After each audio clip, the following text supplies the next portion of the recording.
जट्टां दी जिंदगी दा सब तो पहले उठदे नाल काम यही होंदा कि धारां धप्पे कढना। असें भी इंज कीता, धारां धप्पे कढ के मालन पट्टे पा के नाश्ता करके रेडी जो के ते टुर पिया कमादे दा।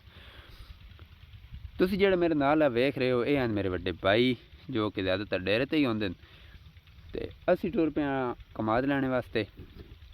वराए ते बनाई वीडियो, ते वीडियो बना के अपने कमादे दे टक्के ते अपने नाल ज़्यादातर तुसीं वेखिया होना भरावां च एह् तां गल्लां होई रैंदियां कि आह कम्म मैं कीता, अगला कम्म तूं करना। भाई होरें कमाद वड्डेआ ते मैं रेड़ी दे उत्ते लद्देआ।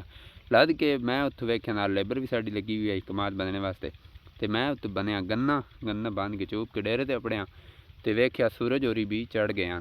सूरज चढ़िया, मैं इन्वर्टर च आया ते चाह के बाहर अपने माले वास्ते बनाना पानी। इन्वर्टर च आके बाहर अपड़ के बोर चलाया ते पानी माले वास्ते बनाया। पानी बना के असीं चलाना दूजा बोर, उहदे कणक गड्डी, उस लाना पानी।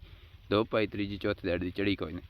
मैं चेंज किया, इन्वर्टर दूजी साइड लाया, वो बोर चलाया ते बोर पानी कोई नहीं चाया। दोबारा पानी मैं उहदे वंज पाया, पिछे भाई होरी बोर चलाया तो मैं कई लैके अपने उत्थे वहीं के वेखिया बोर पानी च आ गया ही ते आई थोड़े ही ते बस सोहरे इतने किसान ने दलील किया जितने मरियम नवाज भी अज तक नहीं किया। ये सोहरे साडी जिंदगी न होंदे तो असीं इतनी होर अगे तरक्की कर वैनी आई। ते अगर तुहानूं ये वीडियो जतके दियां पसंद लगदियां तो तुसीं जतके दे इस चैनल नूं सबसक्राइब करो। बहुत बहुत शुक्रिया, मिलते हैं अगली वीडियो च।